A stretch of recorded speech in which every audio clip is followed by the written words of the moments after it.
Hi, I'm Elisabeth Hancock, and welcome to the Great Awakening podcast. So, this week I thought that we would take a look at the gargoyles, grotesques, and chimera that are often found in the old world buildings, particularly the cathedral and the churches. And these are quite incredible. So, I thought we would start by just looking quickly at some of this old world architecture. And there's a reason for my thinking, which we'll come back to in a minute. So we're just starting with the Romanesque architecture. So this is the old world architecture that's supposed to go back 1,000 years. It's said to be from the 10th, 11th century, around this time. And it's said to have been a type of architecture which mimicking or copying the Romanesque type architecture from 2,000 years ago.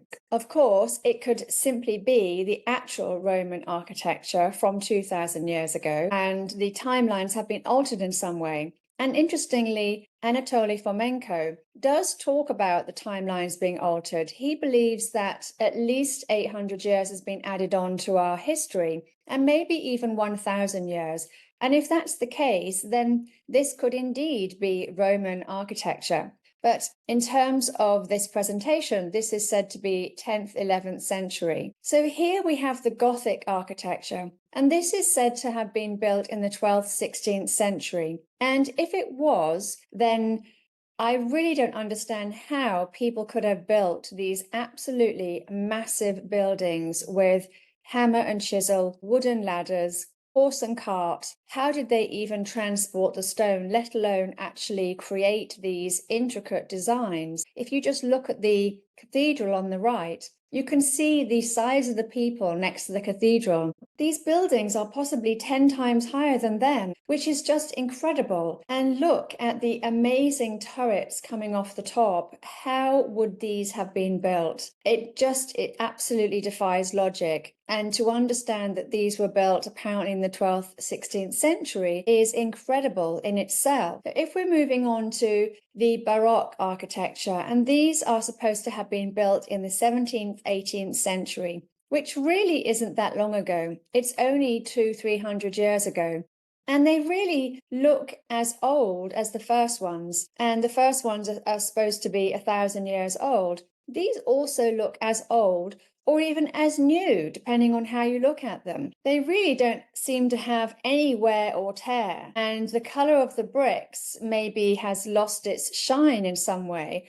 But the building on the right-hand side does seem to still have its original color intact. So they have these beautiful domes on the top, which we now understand could have housed free energy technology. And you can also see in the left-hand side picture, these amazing statues, which just seem to be so Atlantean or reminiscent of Atlantis, with the water fountains, the beautiful statues. And then we have here, these are said to be the neoclassical architecture built in the 18th, 19th century. Once again, I don't know how people would have built these when they were going through plagues, famine, starvation, poverty. The 19th century was such a difficult time for people as they didn't have sanitation, there were hygiene issues, there were cholera outbreaks, TB, all sorts of things were happening. And yet we are led to believe that people built these amazing buildings, which again are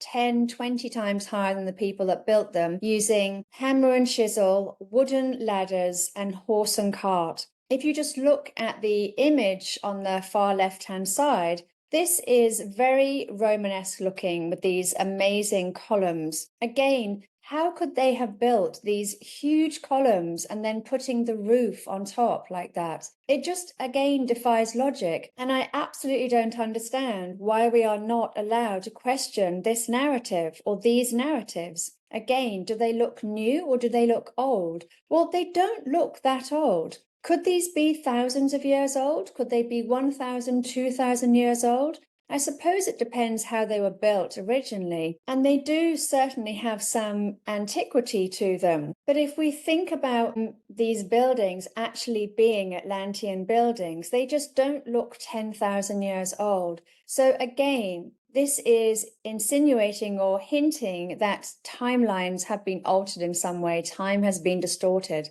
So if we use the Anatoly Fomenko's methodologies and we say that these are only 1,000 years old, that these actually come from Rome, and we're looking at Rome being 1,000 years ago, maybe even 500 years ago, looking at Anatoly Fomenko's work, then these buildings themselves could be 3, 4, maybe even 5,000 years old, depending on what was going on in the world at that time. So could these be the original Atlantean buildings and the people were killed off in a global flood? And then our civilization discovered these buildings, because certainly there is plenty to show that we discovered these buildings and we didn't build them ourselves, because we still are not able to build these buildings today. So either we have forgotten how to build them, or we never knew how to build them and we just discovered them. If we discovered them, which there is increasing evidence to show that we did, then what happened to the people before then? So one of the things that we can see in these buildings is the physical manifestation of energy, and it's what we call the field of cymatics. So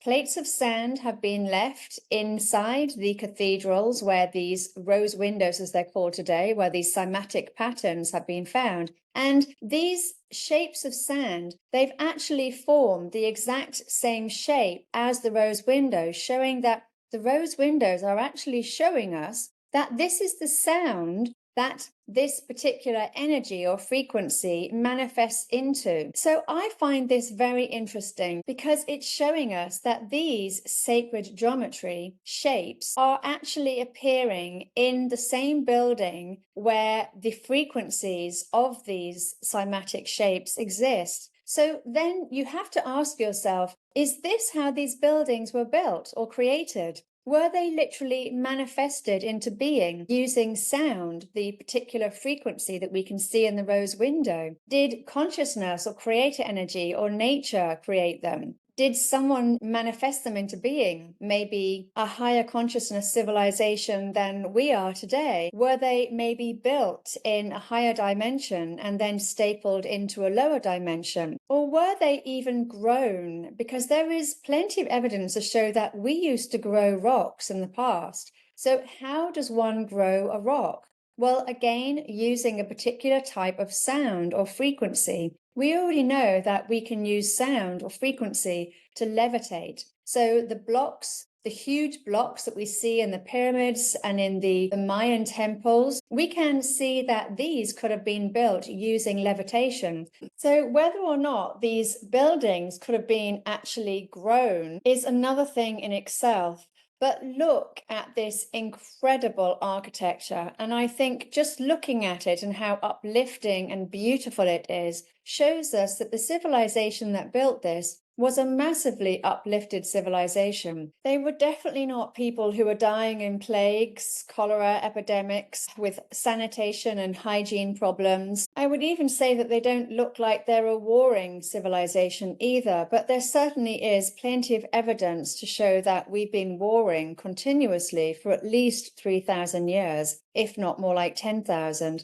But interestingly, before 10,000 years ago, there's not so much evidence of us being a warring species. So again, seeming to indicate that time has been altered in some way. Maybe our ancient texts have been altered in some way. I certainly believe that they've been edited massively to lead us up the wrong garden path, so to speak. But these buildings seem to show such an uplifting and positive civilization of people that it's quite astounding. And again, the picture on the right, you can see how small the people are compared to the building itself. And again, these beautiful castles in Germany, which there are so many of them, there's just this amazing architecture. Again, how could this have been built with hammer and chisel and horse and cart? Because although we could build things like this today, they are so expensive to build that nobody does build them, or at least that's what we're told. So we just don't have this sort of architecture around today at all. And here we have some gargoyles and grotesques. So gargoyles were added in order to funnel off water, apparently, from around the tops of the cathedrals. And the grotesques were added on behalf of the church, who asked for different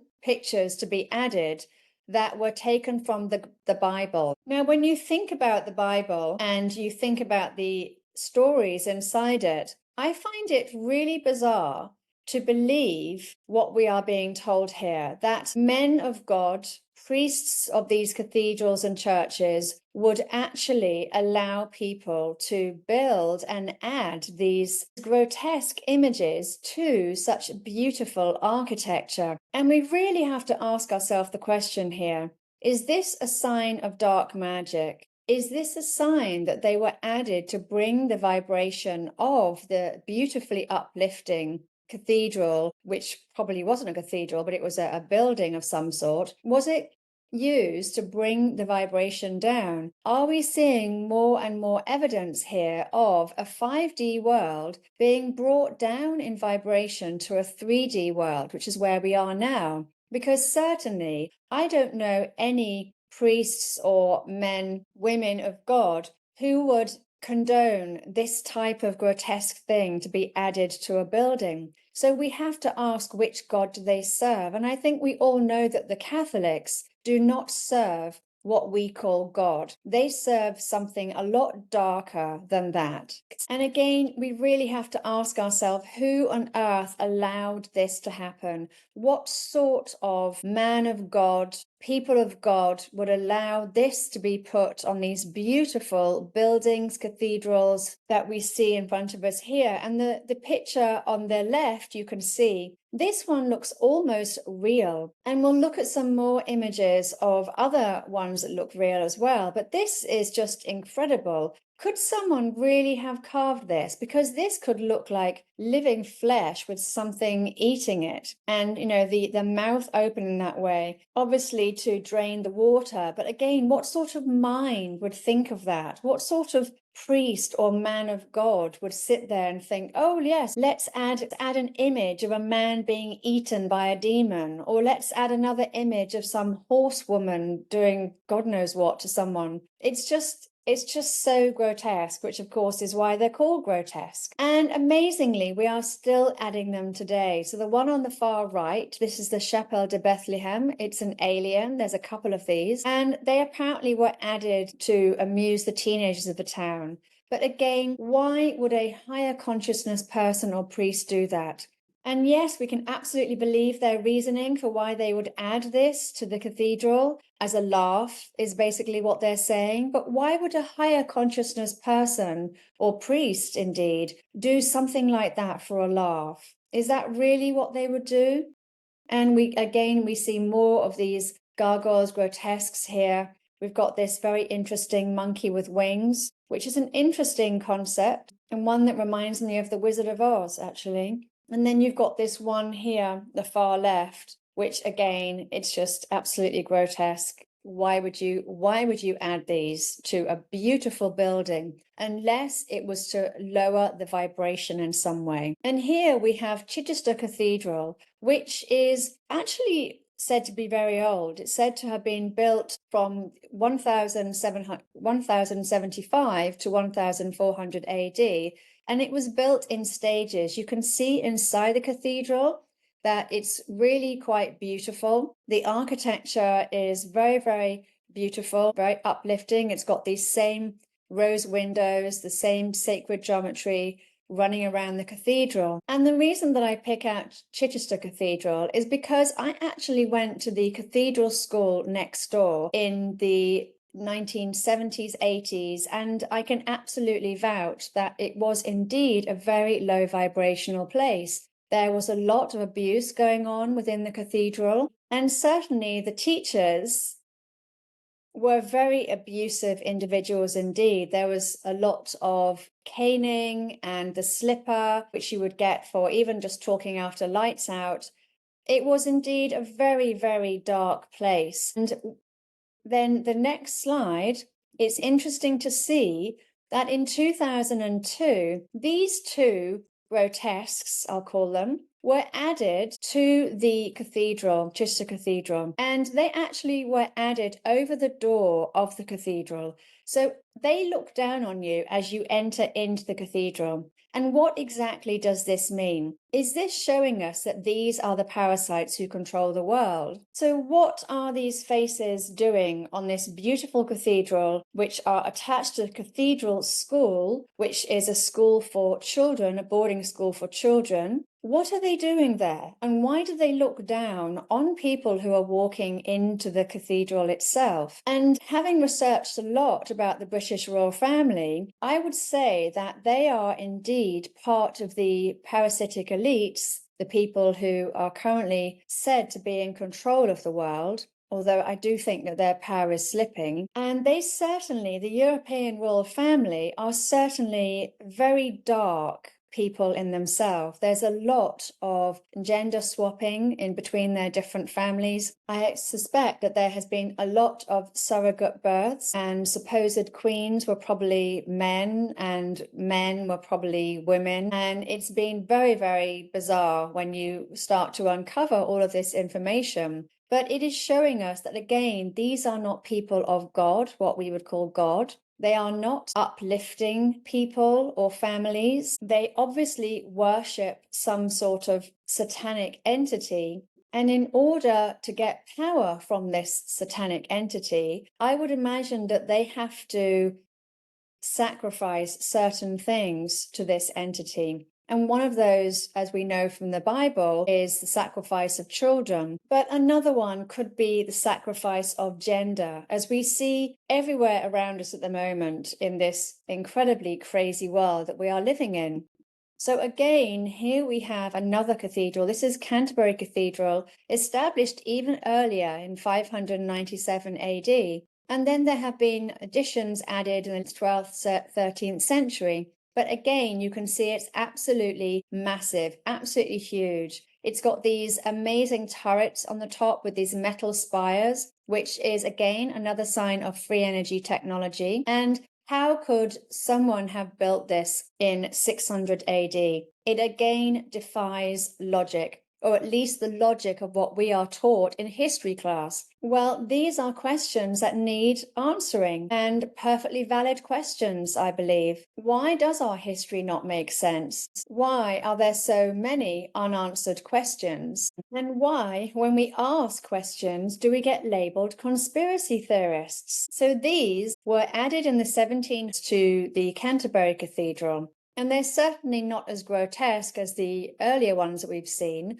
but they are grotesque enough to be asking ourselves the question of why these sorts of things have been added to this beautiful architecture. Was it to bring down the vibration as our world went from 5D and sank down into 3D? They're said to be added in the 1700s, but they actually look very old in themselves. So adding these very low vibrational images to the holographic field essentially changes it. It changes our collective, because everything that we see and look at changes us. Everything we hear changes us. And essentially, it changes the collective that we are part of. So we essentially start to manifest a different reality based on our own thoughts and minds. And I think this really highlights to me what we're seeing here with this beautiful architecture is that something or someone has been busy going around lowering the vibration of these certain places, the places of worship, we call them. And again, having been to the cathedral in Chichester and knowing what it was like, I don't know what it's like today, but knowing what it was like in the past, I know that this is not a high vibrational place of God or worship. This is something very, very different and dark and more sinister than that. So what exactly is happening here? Well, here we can see this is from the Notre Dame in Dijon. And we can see these images here. These are more of these grotesques that apparently were just added. You know, some random person was asked to carve them, and they carved again, stories from the Bible. But again, all these sorts of answers that we get, they really don't make any sense whatsoever. Why would someone carve these? And when you look at these images, the first thing I notice is that, well, most of them are looking up at the sky. So what are they looking at? And have they been turned to stone? The image on the far right there, she looks like, or he maybe, looks like they're having their souls sucked out by a dementor. So again, what's going on with that one? It's also interesting to notice that he or she doesn't look particularly scared, more sort of annoyed more than anything else, which I find very interesting in itself. But what are these things? Because we've got some chimeras in there as well, which are the half humans, half animal, or the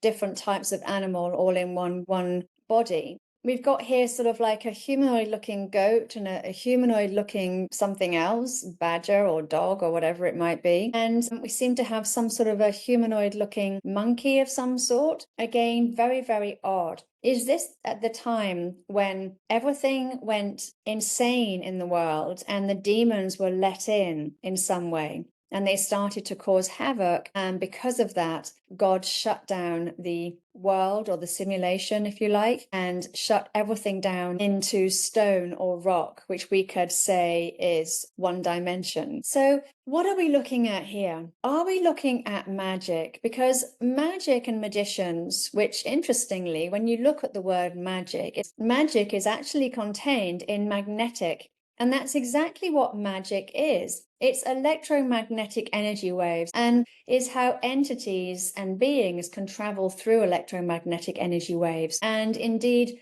I think have been for many, many years already. This also means that they can travel through our Wi-Fi, that they can travel through ley lines. And this I find very interesting. So thinking about magic and possibly black magicians, we think about the secret societies. The secret societies, there's probably hundreds of them, but the Western secret societies can actually be traced back 26,000 years, maybe even 75,000 years. Magic itself is using sound, frequency, words, symbols, and intention to drive energy or to change the holographic field in some way, because the field of cymatic shows us that sound is already creating this reality, and the physical world that we see around us is created or has been created by these cymatic shapes. There are fractal patterns and sacred geometry in everything that we look at.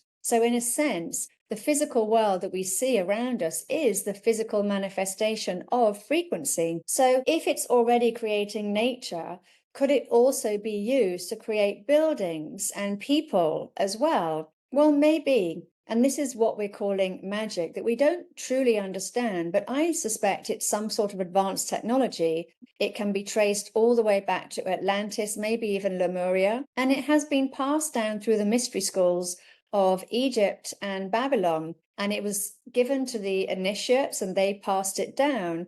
And they always kept it hidden. And this is what the secret societies were. These initiates passing down this hidden knowledge of magic and how magic worked. And dark magic is the same as white magic, but obviously with malicious intent. The intention behind it is not a beneficial intention. And it often uses blood because it incorporates sacrifice as well. And if we think about the secret societies who practice satanic ritual, in order for them to receive more power, they do indeed have to sacrifice something. Whatever it is that they're having to sacrifice, they need to give something away in order to claim more power from these satanic rituals that they practice. And I suspect that there is far more to this world than what we see in front of us. What we see in front of us in terms of the physical reality is simply the physical manifestation of all the sound, vibration, and frequency that we have in this multiverse. And it makes perfect sense to me that this sound, vibration, and frequency, if it is already creating nature,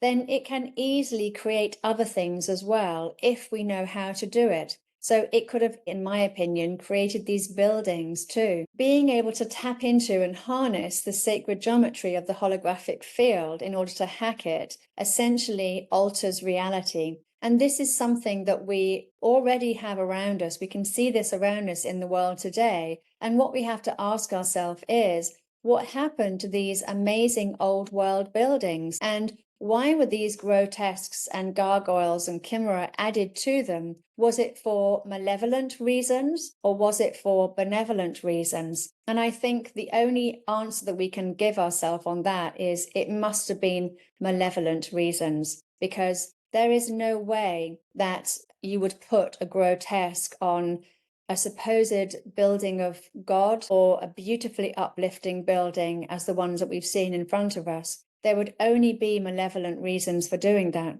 Okay, well, thank you for joining me. I hope you enjoyed it today, and I look forward to catching up with you next week. All right, in the meantime, take care. Have a great week. Okay, bye.